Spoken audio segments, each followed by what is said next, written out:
also say that because this paper talks about the abduction of jibmis at the federal and subnational, that is the state level, because of the law we operate, a constitutional democracy that recognizes 3 tiers of government, the jibmis we are adopting only takes here. It's okay. Thank you very much. I'm sorry I had to pause the Accountant General of the Federation. We are supposed to be having, just as I said, a session where every one of us will participate. And if you look down the program, you see that after our participation, we will have somebody report to a general house that is coming up afterwards.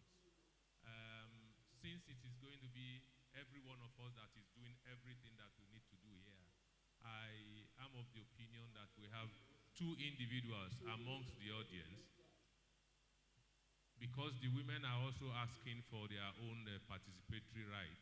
I will ask for a woman and a man who will volunteer to be the ones that will report to the larger house when we get back. Can I have people raise their hands to do that for us? Okay, sir. We have taken a man. That's why people think it's the man's world, though. I don't agree with them. But the man has already also taken, and that man will be called Adam.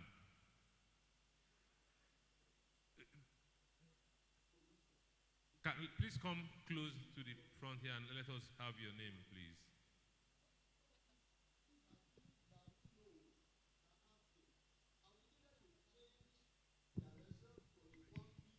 All right. My name is Dr. Ni Awotomelusi.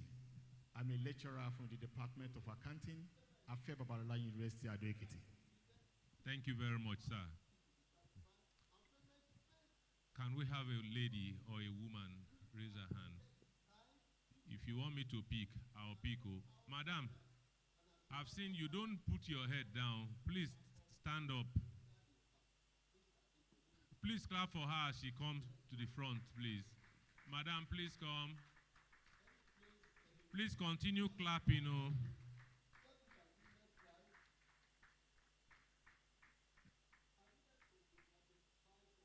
The lady also volunteered so that it won't be that it is the woman that you gave us.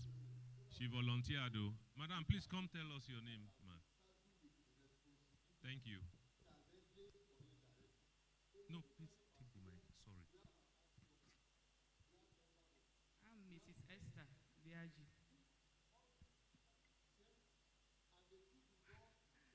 From Ministry of Power.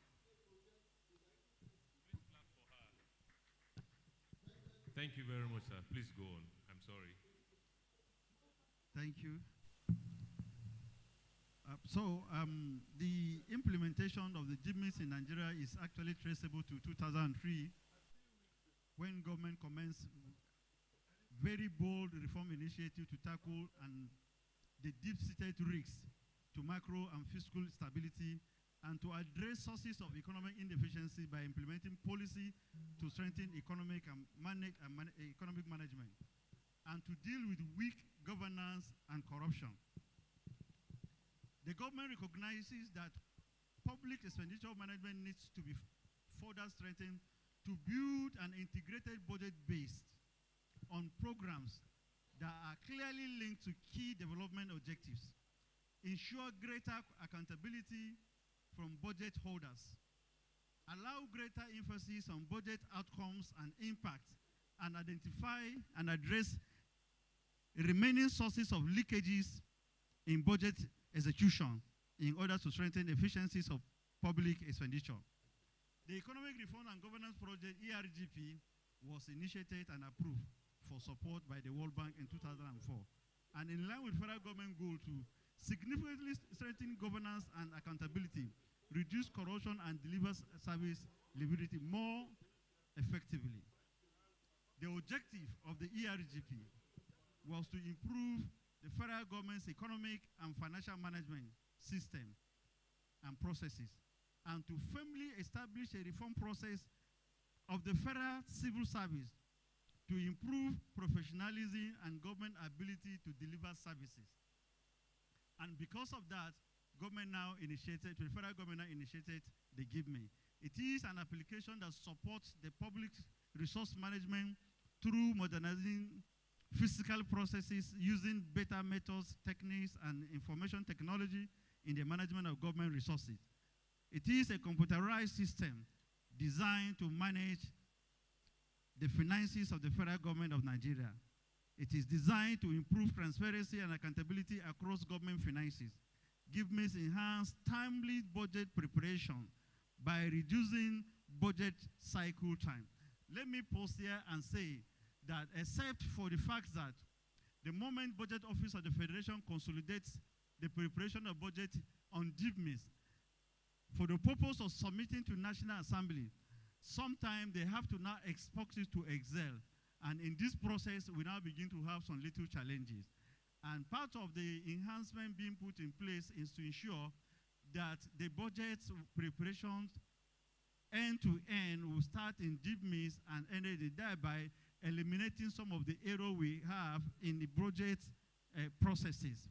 This will also help the National Assembly to not necessarily require some of these documents. They can, on real time, monitor the budget performance without necessarily asking MDA to begin to submit, because we have over 1,000 MDAs that are on budget. To begin to invite them and set dates, it actually wastes most of their time. So the moment we now prepare this budget end to end on the GIVMIS platform, then the National Assembly can now monitor the budget implementation within the system on the daily basis. We don't have to invite MDAs to come with all sorts of reports. GIVMIS provide core functions at various stages in public finance management cycle, and this include budgeting, cash planning and warranting, procurement, payables and payment, revenue and receivable management, inventory and asset management, auditing and accounting and reporting.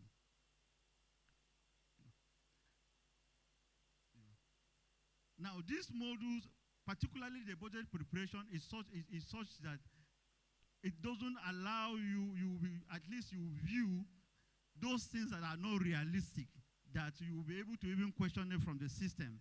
It also allows the Office of Accountant General to be able to consolidate the financial statement early enough. And MDA can also use this system to generate their standalone financial statement. So they don't have to, all they need to do is for them to just print the financial statement, hand it over to the resident federal auditor to review it, while the Office of Accountant General will just consolidate it because it's going to be the same information within the system. The system already has a budget preparation, subsystem, budget execution, the human resource, the accounting module, master data manager, and the reporting components of it. The system is well secured and controlled. Users' access management is very robust.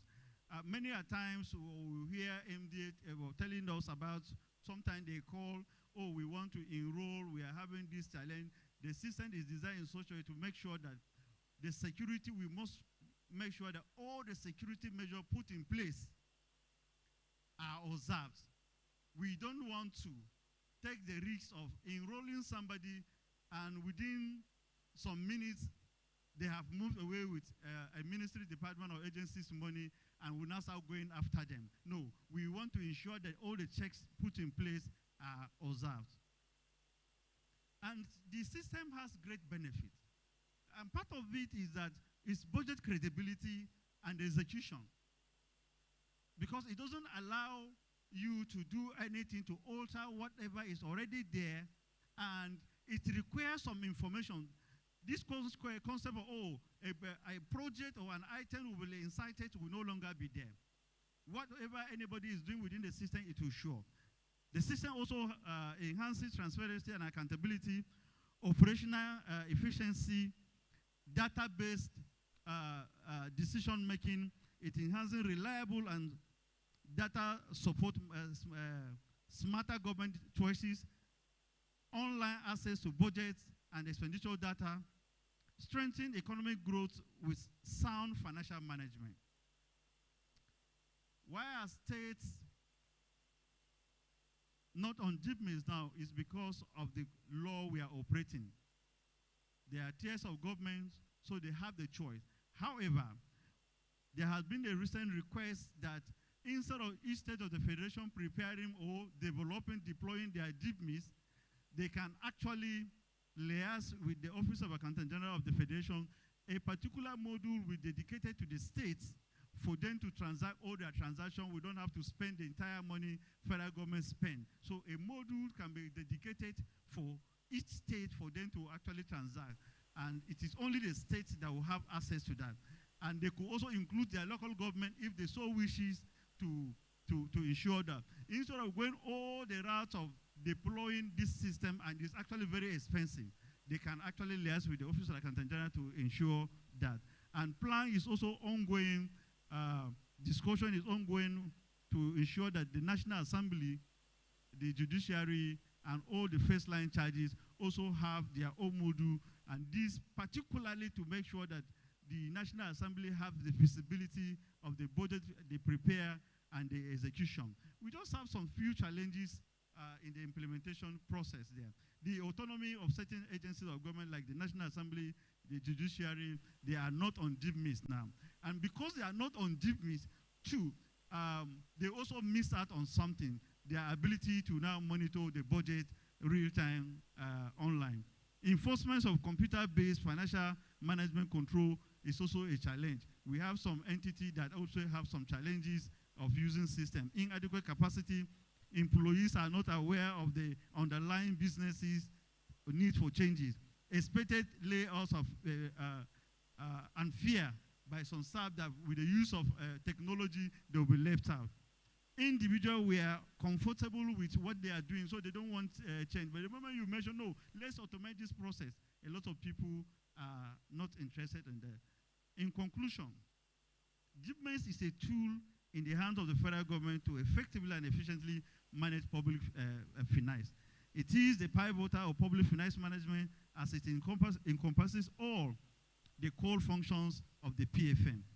It is a technology-driven, the implementation of the Treasury Single Account, and GIPMIS require the support of all the tiers of government, all the arms of government to succeed.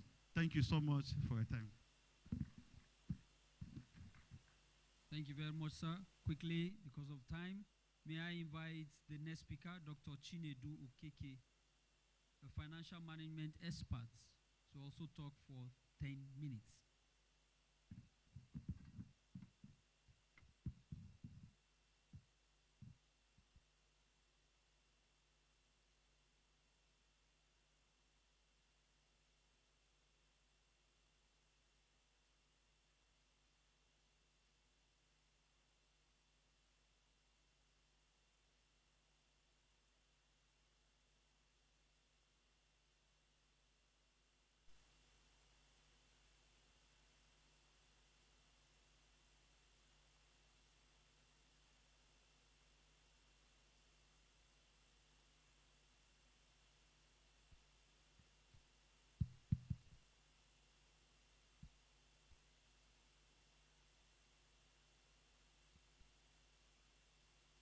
Distinguished ladies and gentlemen,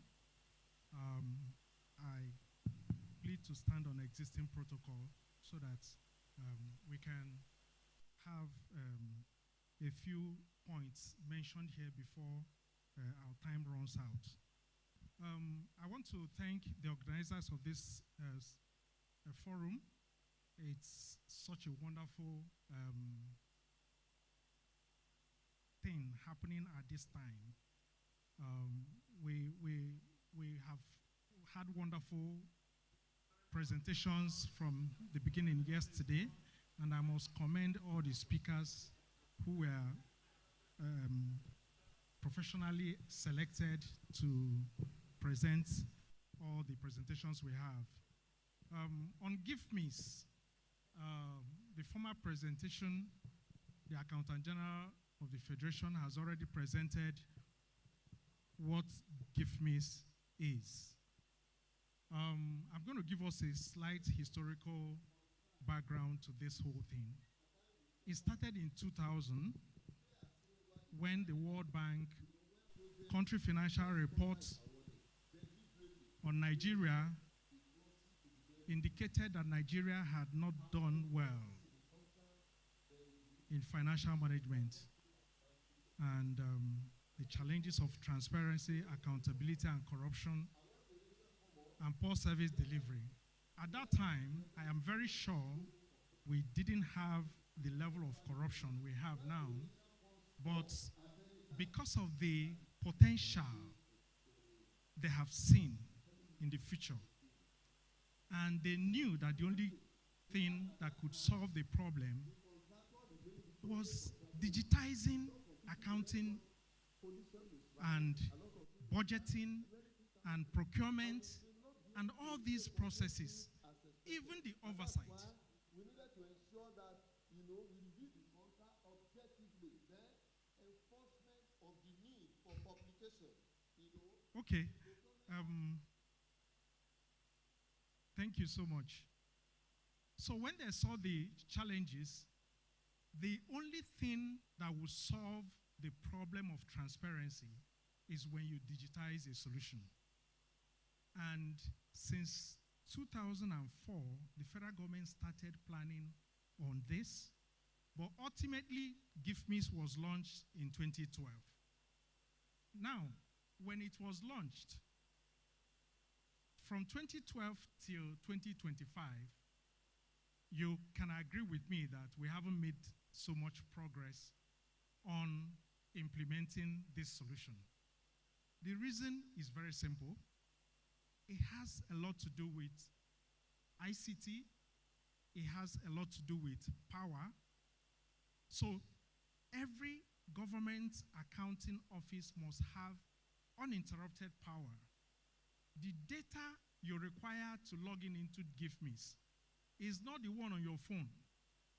There should be enough data, probably fiber optics or an improved data that will enable people to log in into this system to be able to even see it. It sounds complex, but it's very simple. GIFMIS is actually a solution that was meant to give control, to gain control over how money moves, over how budget is prepared, all the budget provisions. The moment you enter details into GIFMIS, you cannot go back and delete it. So National Assembly can actually log in into GIFMIS. I'm not sure, he mentioned the module has not been created, but they need to create that module so that National Assembly, PSC can log in into the system and see everything entered. You cannot delete it. The file is missing. We can't find the file. There is fire in the building. Those stories will end with GIFMIS. That's the essence. And another very important thing is that the cash management position can be managed and it can be seen as it is progressing. Procurement can be seen as it is being done. Of course, the audit we see as the budget is being implemented, the budget is prepared, implemented, executed, payments made for it. You don't need to ask for voucher. This one, they are waiting for voucher for 4 years. Or waiting for somebody to photocopy documents. You don't need any photocopy anymore. Everything is integrated in this IFMIS. And it is a solid platform. And federal government has spent a lot of money on it.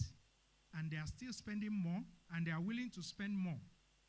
Because this program is not just good for federal government, it is good for the subnational. And they need it more than the federal government. Because when we talk about corruption, everybody thinks in terms of presidency.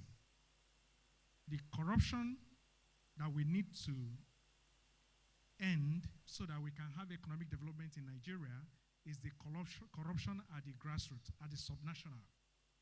Of course, we need to deal with the one at the federal government, but that alone will not solve all the problem. So, interestingly,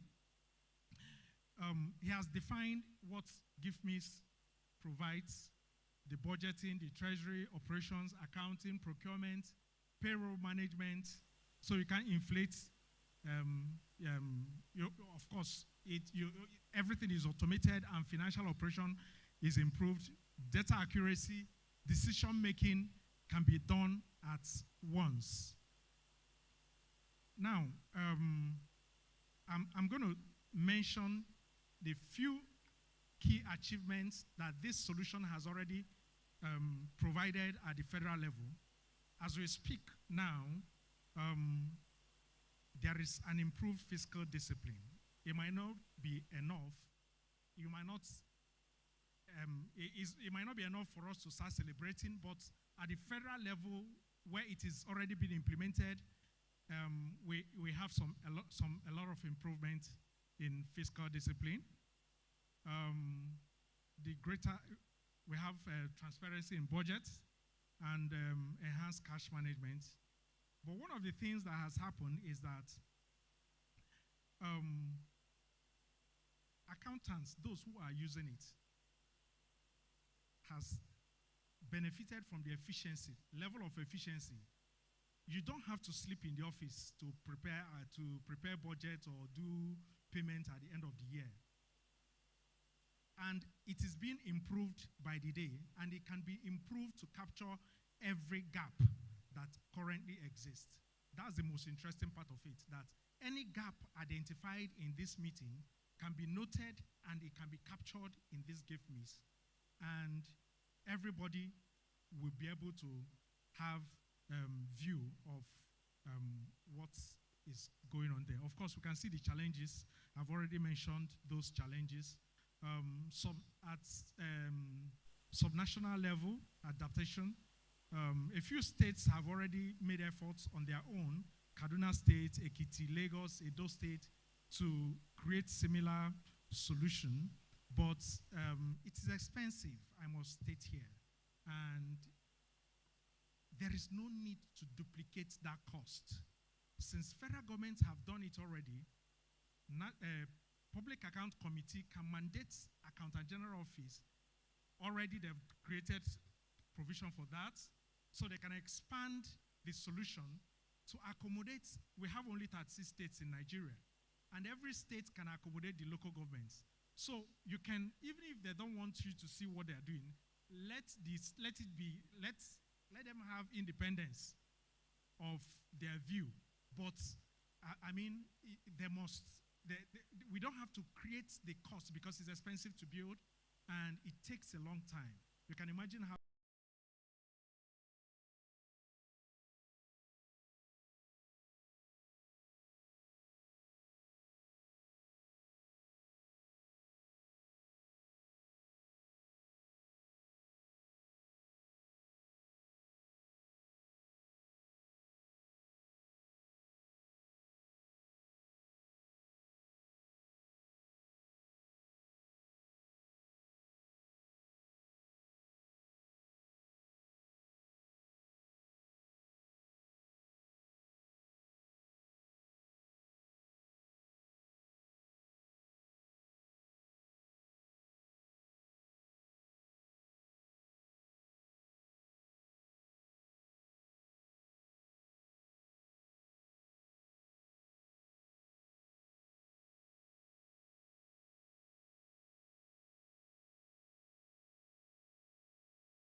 to give miss, and that will also enable us to have that implemented at that level. Thank you so much for the opportunity. Please, we can do better with that round of applause, please. My leaders, distinguished senators, my leaders, honorable members, and colleagues, we want to thank you for being here. The last paper for this afternoon here will be by Professor Miriam Ishaku. Professor Miriam Ishaku is a professor of accounting and the head of department at the Modibo Adama University in Yola. Madam will be speaking to us on the topic from fragmentation to integration, open government data and the harmonization of accounting standards and practices at subnational and local government levels. Madam, you are welcome. Please come. Please clap for her as she comes.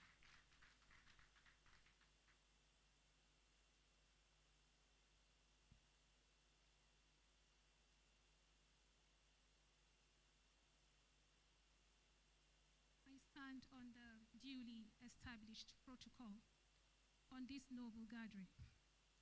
Without wasting so much time, I am here to present a topic, an interesting one. But although I realize I have limited time just now, but I'll summarize what I have. The topic is from fragmentation to integration. Open government data and harmonization of accounting standards at the sub-national and local governments in Nigeria. The topic itself, I don't know whether I can, do I need? Okay. The topic itself, if say we have projected it, for example, yeah, good.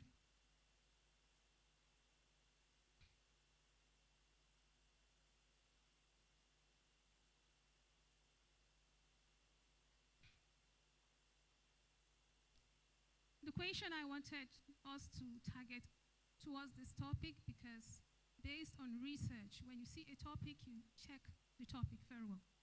There's a correlation here because of the and. Prior, we focused on harmonization. We're talking about transparency here, governance, accountability, etc., etc.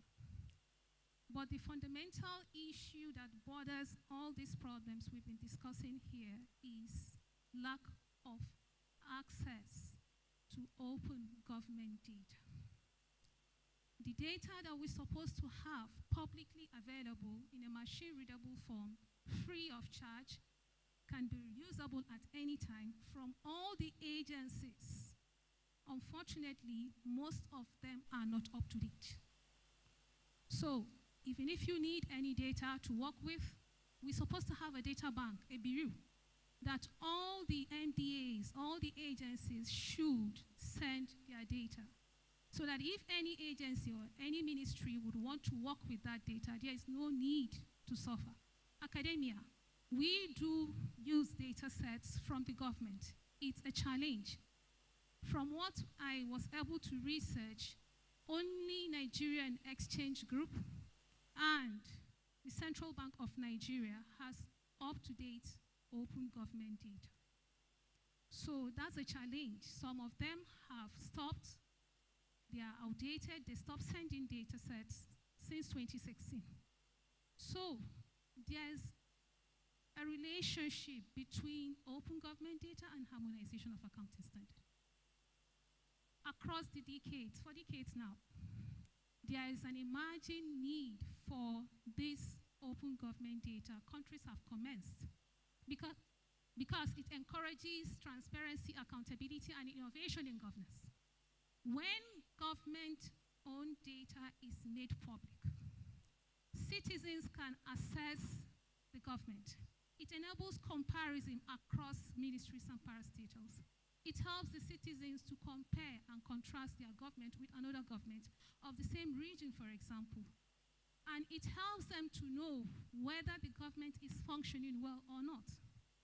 And with that open government data, because it requires everybody to send the data in a standardized format.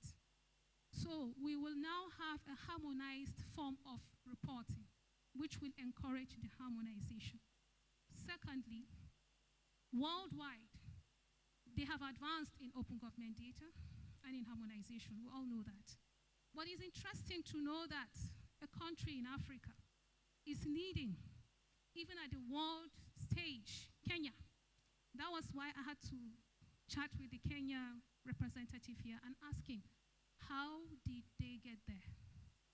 And he gave me an answer. Kenya started 2011, making it the first country to excel in open government data. What they did, they had a portal that mandated every county, state, to send its data on so many issues so that there will be cross-changing exchange of data. And if government needs any data, if citizens need data, they can access it. So now, Kenya, Ghana, in Africa are leading. But worldwide, we have other countries that have gone far in that data, and that is what is making them far ahead of us. Lack of information. That's the major problem we are having. So now, I am here to tell us the correlation between open government data and harmonization of standards. At the federal level, actually, this program has been flagged. It has been flagged. You can see transparency in Nigeria compared to others because those ones have gone far in their open government data initiatives. But, like I said, it is not something that is not done at all in this country. It is. It is just the lack of enforcement that is bothering us.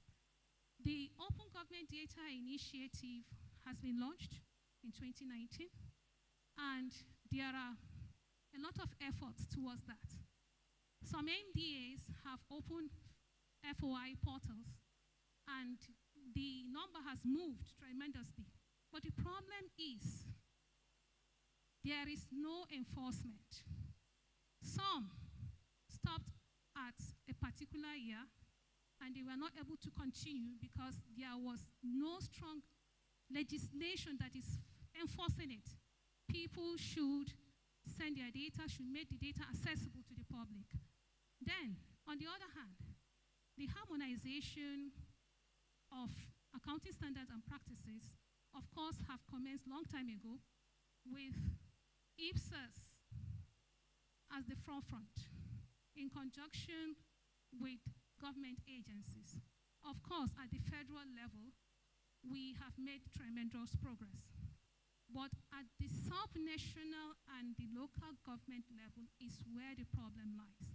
Many states have already taken steps to reporting on a harmonized format, that is, accrual basis. But the local government that is plagued with so many problems is unable to, is still operating on cash basis or on a hybrid system, which makes comparison difficult. So based on the presentation, before I have the objectives of the study, I wanted to talk about the current state of open government data. What does it do? And the currency of open government data in Nigeria and that of harmonization in Nigeria. We need to embrace the concept and the practicability of open government data because it's going to bring transparency across and accountability. It's also going to bring innovation such that citizens will now have access on what is going on in their country. Even entrepreneurs will be able to gauge the economy they are operating in so that they will be able to know what product they need to offer in the market. So the conceptualization of open government data is here. It refers to data generated or commissioned by public sector bodies that is freely available, machine readable, and reusable. And it aims to enhance transparency, support innovation, and facilitate informed civic participation. We have seen some diagrams that how the open government data operates. Lack of harmonization and lack of correlation between the open government data itself and the harmonization of accounting standard, because we have fragmentation at mostly the local government level, is making the development, the transparency of the government very difficult. Fragmentation causes inconsistencies in comparison of reports. It brings a lot of loopholes in the accountability, making it very difficult for citizens to examine their government. So the underpinning theories I have here are the institutional theory and the new public management theory. These frameworks actually advocate for institutional reforms, performance-based accountability, and the adaptation of international best practice. So I am going to quickly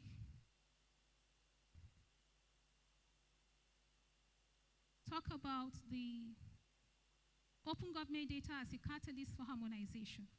If we have and enforce, because it is in place already, if you can enforce it, if you can mandate all the agencies to have a unified form of exchanging information and mandate them to be sending their information in a particular data bank, which is the open portal, just like the Kenyans did, every ministry should pass its information through what they call IFMIS.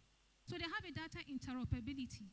You can exchange data in this ministry with another ministry, which makes it easier for comparison, for solving problems.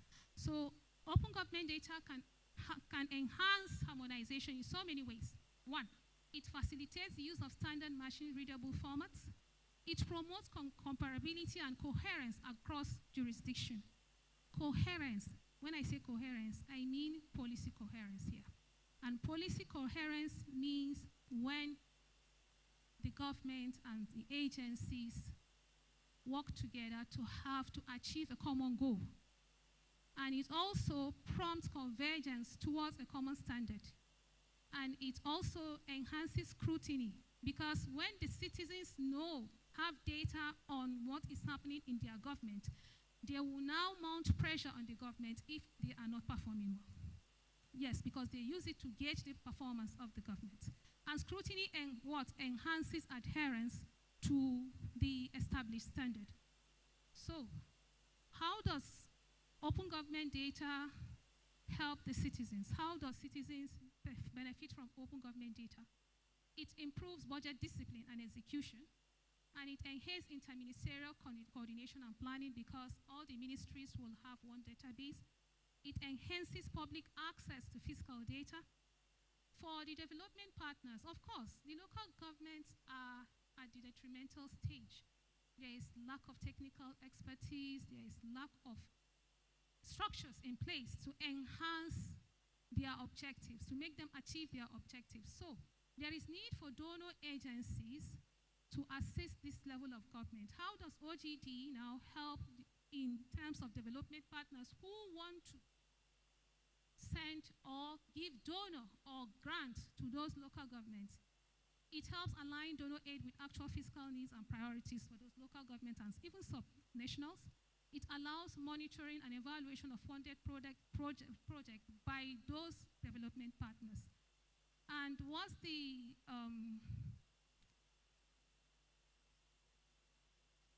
outcome now of standardization? That is harmonization. When all these things are harmonized, the open government data is harmonized towards harmonization of accounting standards, it will bring operational efficiency through streamlined processes. And it will enhance national planning and development alignment. Of course, it will do that. Based on time, I will now summarize my points. Then what is the recommendation of this study? There's a roadmap for reform 2025 to 2030. It's a window actually that is developed for institutionalizing reforms. The reforms should be in a phased form and in an adaptative form. some local governments could not catch easily if there is any innovation. So those ones that are more ready than the others should be focused on first before the subsequent ones. So that is what I mean by adaptability and in phase form. And it should not come once. The drive for open government data, openness, should be gradual, and it should be in phase. And it should be according to the readiness of each state and each local government, so that they can adopt it and use it gradually, and they can adopt these items, these two items, and harmonize them based on their resources. Then the annual training, through which avenue would this happen? Annual training. Most of us suffer from ignorance, lack of knowledge. We need to be trained over and over again, and we need to incentivize states and local government authorities for compliance. The problem is most of the things we need for an open government data enforcement towards harmonization are already in place. But the issue is there is no enforcement. And I want to make the recommendation based on what Ghana, Kenya, and Estonia did. For Ghana, were able to have an integrated framework that integrates all the states and all the local governments as one. Every information must pass into that bureau.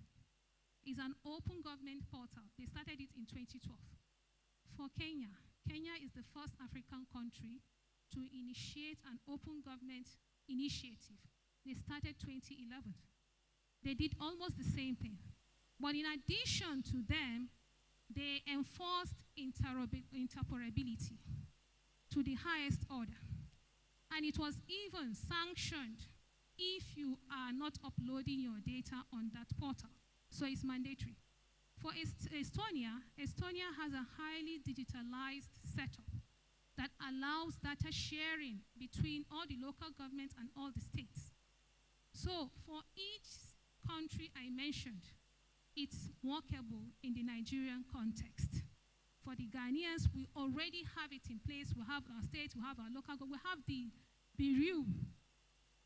The only thing is enforcement for the three. And the second thing is funding. Funding. We need funding to actualize these dreams. And thirdly, we need a stronger framework. There's a framework, legal framework, Freedom of Information Act of 2011, already in place. But like I said at the beginning, most agencies do not upload their data. So you don't see these data. You don't see them. So if we have a stronger framework that is supporting Financial Reporting Council of Nigeria and other frameworks that surround harmonization, I think we are going to move to a higher stage when it comes to openness. Openness, because that is the major problem we are having here. And an open government is only when we let our information out that concerns us and citizens can access, everybody can access. That is where the transparency and the accountability we've been drumming about will be actualized. Thank you.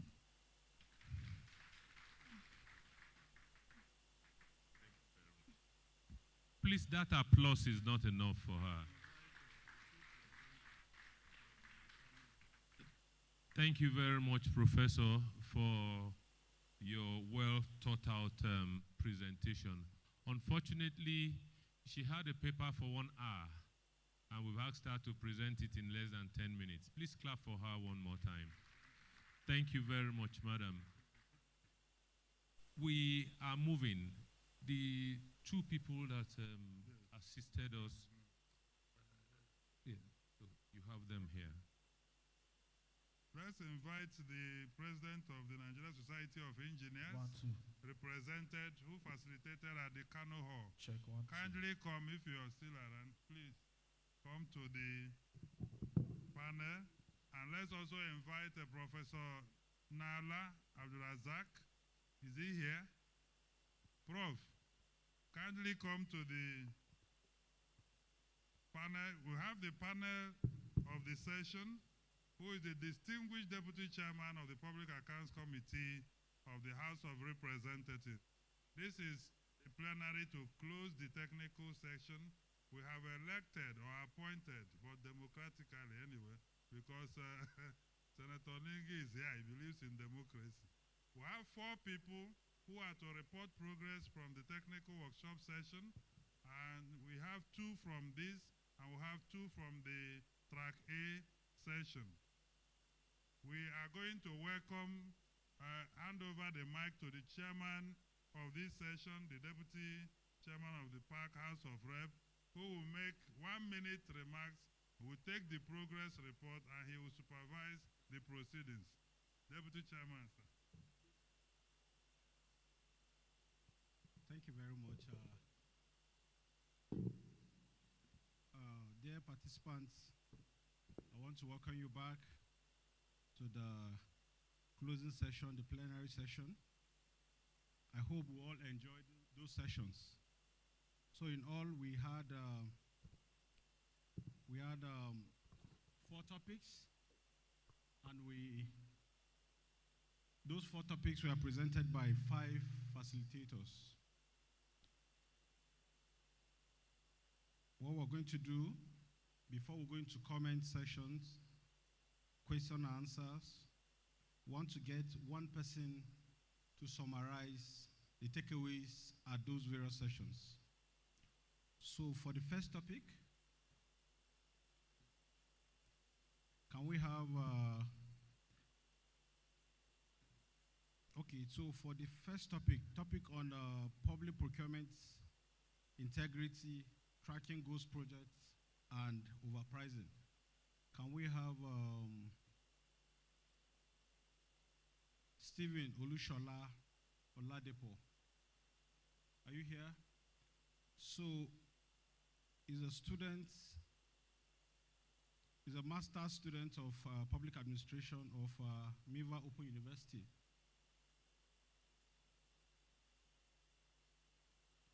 So quickly, we want you to report progress and takeaways from the topic, public procurement integrity, tackling ghost projects and overpricing. Thank you. All right, thank you. Good afternoon, distinguished ladies and gentlemen. So today I'll just be talking very briefly on some of the key takeaways from the track 1, and basically we look at a couple of issues surrounding public procurement, from looking at some of the key drivers of public procurement, as well as, their roles and responsibility. But then again, the key takeaways we have here is that, 1, there's a need for us to adopt, the use of technology, talk about geotagging and also GS monitoring for, carrying out our procurement processes. And also, there's a need to utilize satellite imageries, most especially for projects that are implemented in some of those hard-to-reach local government area. Secondly, we did talk about, data analytics and cross-verification. There's a need to compare procurement data with fiscal inspection, very, very profound. And we also talk about community and whistleblower involvement. There's a need for us to encourage citizens to, blow the whistle where necessary. And also, lastly, we talked about independent audits and reviews. There's a need for, regular external audits of procurement and public procurement in a nutshell. So these are some of the key takeaways from our tracks. Thank you very much. Thank you very much. Thank you, Stephen Olushola. So quickly, let's have the second person, Emma Magnus. Emma Magnus, is she here? Okay, let's have you quickly. She's a deputy controller of immigration in procurement units, of course, at the headquarters of the Nigerian Immigration Service. Let's clap for her, please. Good afternoon. Standing on the existing protocol, I'm here to just highlight the importance of audit institution at the subnational level, capacity, independence, reforms, and legislative oversight without borders. Institution, we're told that institution is the rule of the game that guide organization. Example of this institution are National Assembly, and the background is capacity and consequences, legal administration framework of subnational audit institution in Nigeria, strengthening subnational institution. Then institution is very crucial in public procurement. And the background institutional evolution of subnational audit administration is within the state and the federal. It was come into recognition in 1967 to 1998. That is for the state. Then for framework acknowledgement, 1960 to 1963. Emergency of this institution was from 1946 to 1954. Now, importance of institutional and subnational auditing. One, why is it important to focus on subnational level? To recognize the share of fiscal resources is very huge. Much of the essential services delivery take place at the regional level. Two, no auditing at all. Poor auditing, bias report, weak legal framework,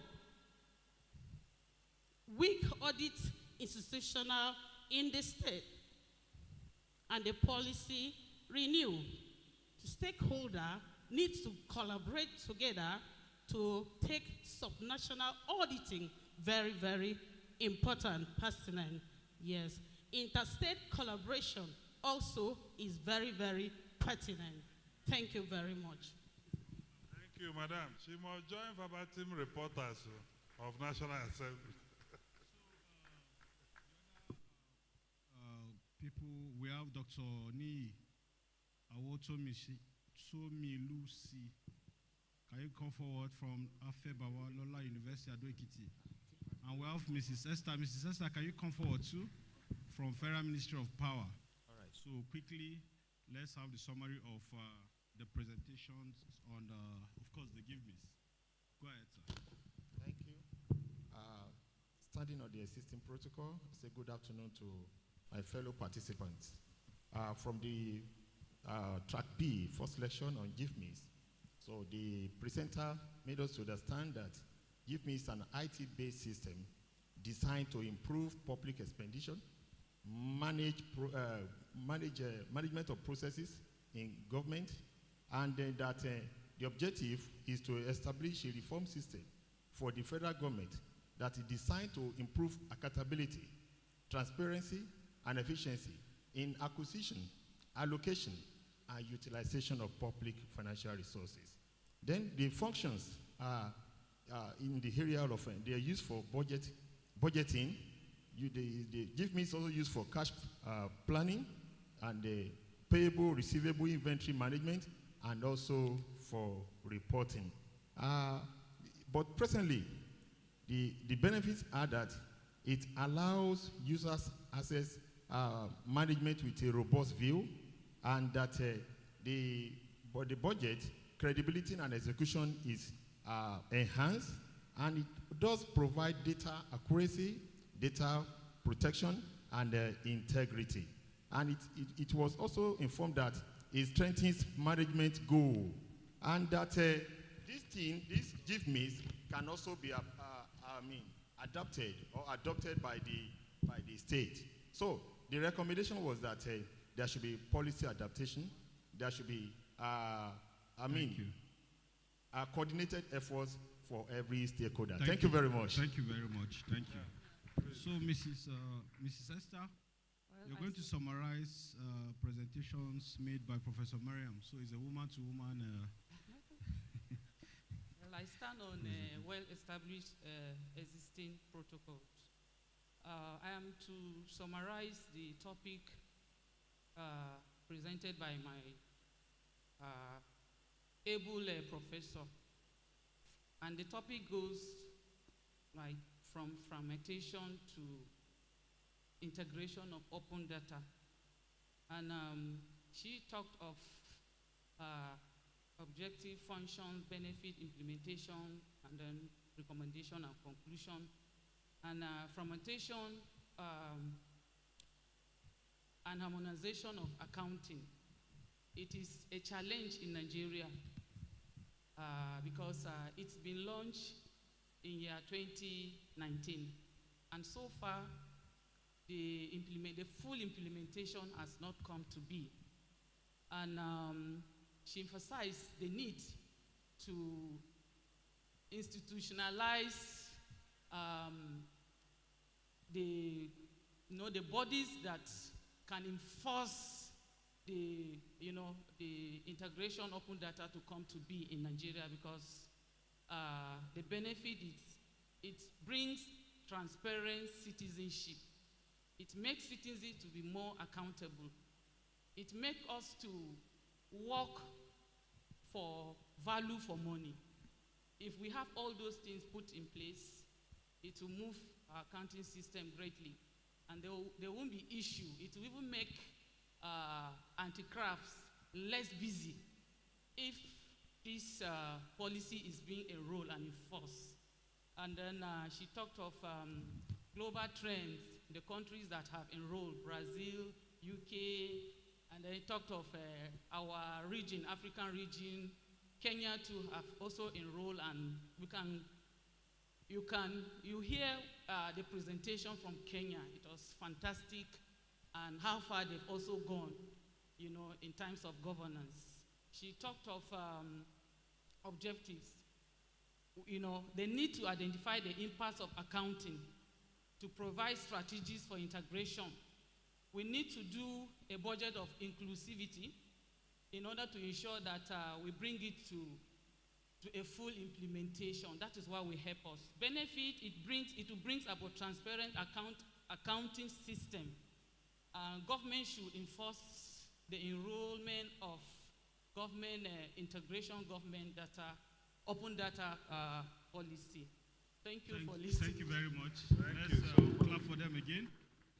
So, distinguished participants, we've heard the summaries of the presentations made by these intellectuals seated with me this very afternoon, from audit institutions, from public procurement integrity, tackling ghost project and overpricing, to audit institutions at subnational levels, capacity independence reform and legislative oversight without borders, to, of course, government integrated financial management information system, the GIVMIS, looking at the federal, state level adoptions. Also, the last topic was presented here by Professor Miriam on, of course, open government data and harmonization of accounting standard and practices at subnational and local government levels. Distinguished guests, dear participants, these were the topics discussed at the breakout sessions.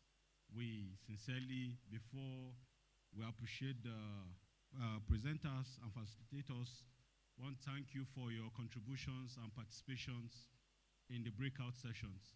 The comments and questions will come tomorrow morning. Will be the first thing we're going to take tomorrow because of time.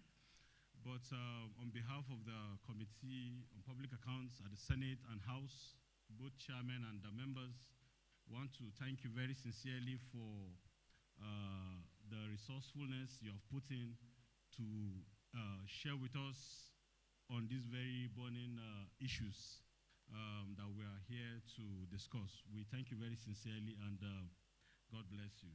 So before you go back to your seats, we'll have a group photograph, and okay. Put your hands together for them, please. Let's invite Senator Ningi, Chairman Representative Bamidele Salam, and the 4 team leads from the track A and B. Kindly come forward and join the photo session. The team, come now, I'm inviting you. The team lead from track A, both of you kindly come out and join the, shall we kindly rise for the photo session? Yes.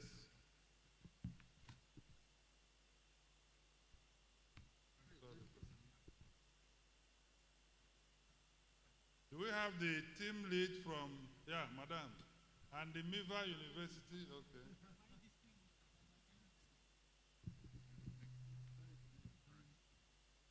Tomorrow we're also having another important breakout session, and in the morning we're going to take comments and questions on this particular session and feedback from our participants.